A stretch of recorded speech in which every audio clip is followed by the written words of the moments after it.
Talk, KT News, Nairobi. The Kenya National Commission on Human Rights has condemned cases of police brutality during the recent protests called by the opposition. The commission has expressed displeasure at the sluggish move by the Independent Policing Oversight Authority, IPOA, to conduct a probe into the alleged torture incidents and inhumane treatment by security forces. But in a statement, the government has laid the blame on opposition leaders for the chaos, which, according to Interior PS Raymond Omolo, saw 1 police officer killed, 305 seriously injured, and several vehicles torched. Here is Willie Lusige with that report.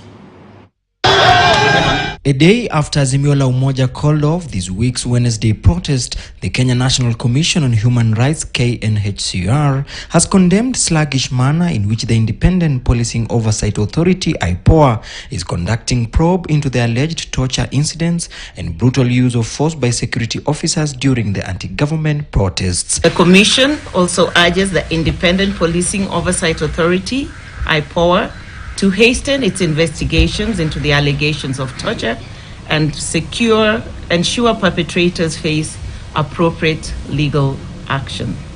KNCHR has also expressed concern over the return of abductions and killings by the police. The commission condemned the holding of arrested individuals for longer durations than is provided by the law, which is 24 hours.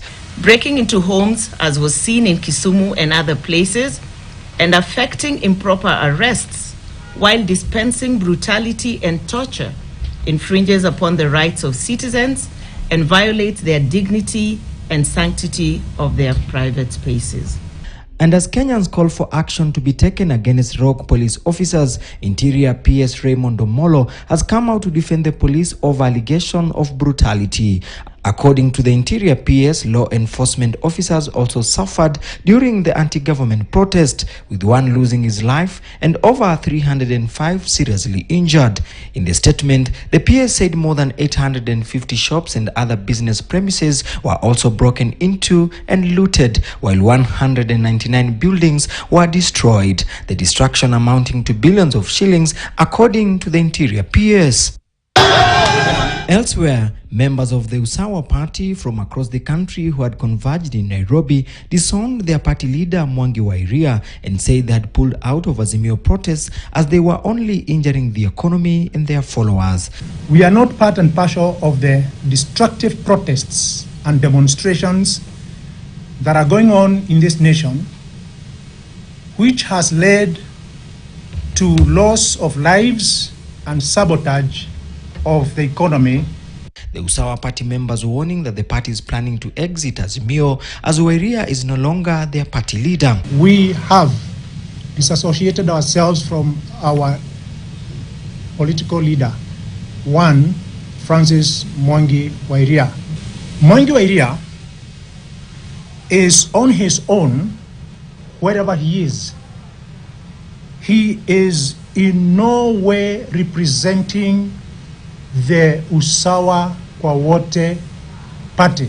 The Usawa political party members, we are soon going to state our next move.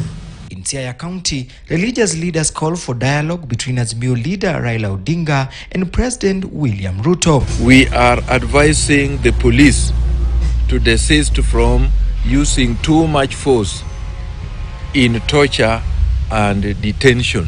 Sentiments also echoed by coastal region leaders. Msiuane nyinyi ni mandugu kwa sababu hao viongozi wawili watakuja kukaa kwa meza na wataelewana, nyinyi mtakuwa mmeenda hasa.